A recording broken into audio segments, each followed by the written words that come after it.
Consecrated chastity.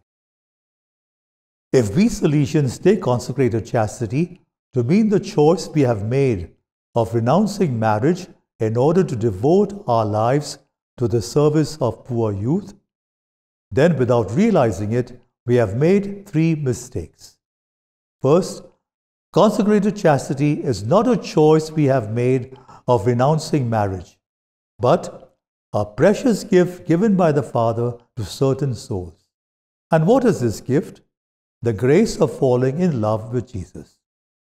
Second, giving up marriage is only a negative definition of consecrated chastity. Instead, positively speaking, consecrated chastity is a falling in love with Jesus or loving Jesus with all our heart. Third, we do not embrace chastity for the sake of dedicating our lives to the service of poor youth. Rather, as a consequence of our loving Jesus with all our heart, we dedicate our lives to the service of the poor. Consecrated chastity is all about loving Jesus and loving Him deeply. Now, what is love? Love is the decision that seeks the happiness of the other person. Because it is a decision, God can command me to love one another as I have loved you. True love is always altruistic. It calls for self-denial and a self-gift to the other. This altruistic love is the basis for choosing one state of life, be it in celibacy or in marriage. But someone may say, don't we need self-fulfillment? Of course we do. But our self-fulfillment comes through our self-transcendence. Recall the prayer of St. Francis of Assisi. It is in giving that we receive. Or the words of Jesus, he who loses his life for my sake will find it. We won't need to look around. There are so many people who sacrifice themselves for others, fathers, mothers, nurses, doctors, teachers, social workers, priests, villagers, and find great joy and meaning in their lives. That is love. So a consecrated celibate is not afraid to acknowledge that it is a beautiful thing for a man to love a woman, to be loved by her, and to live and share his whole life with her in marriage. But he holds that it is a still more beautiful thing to love Jesus, to be loved by Him, and to live and share the whole of his life with Him in celibacy. Consecrated celibacy, far from giving up loving, is all about loving more truly and more deeply. The person loved is someone, Jesus, who is tremendously loving and lovable.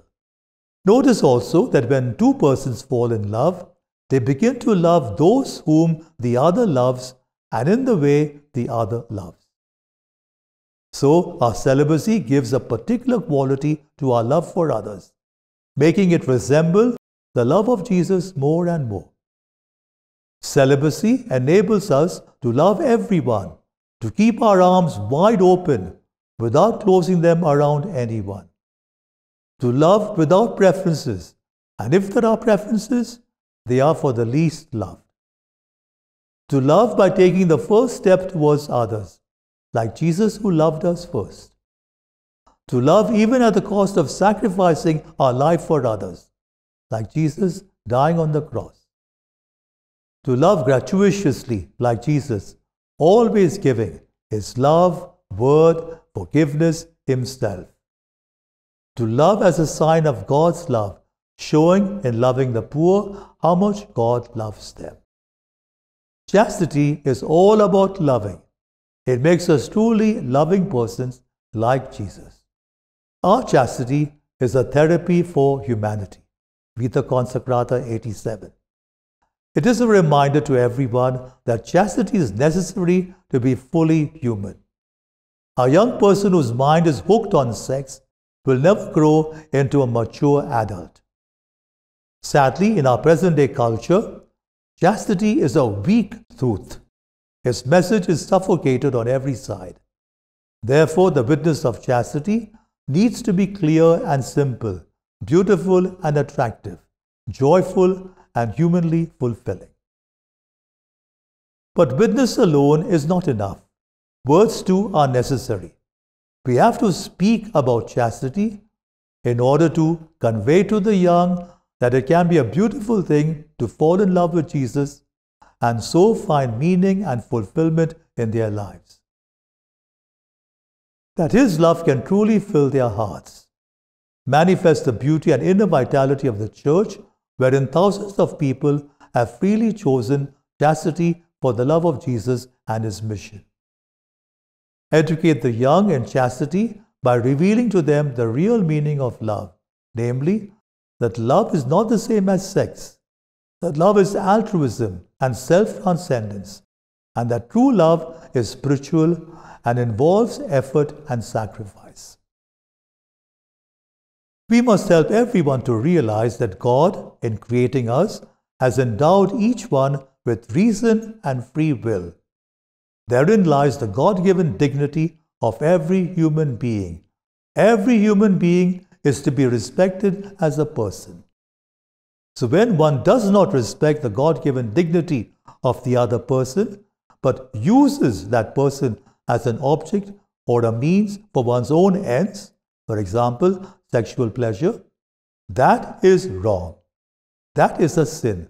In short, a person can never be used as a means to an end for another person. Points for reflection and sharing. Chastity is all about loving and loving deeply, not about giving up loving. Am I convinced of this statement? What are its practical implications for a celibate?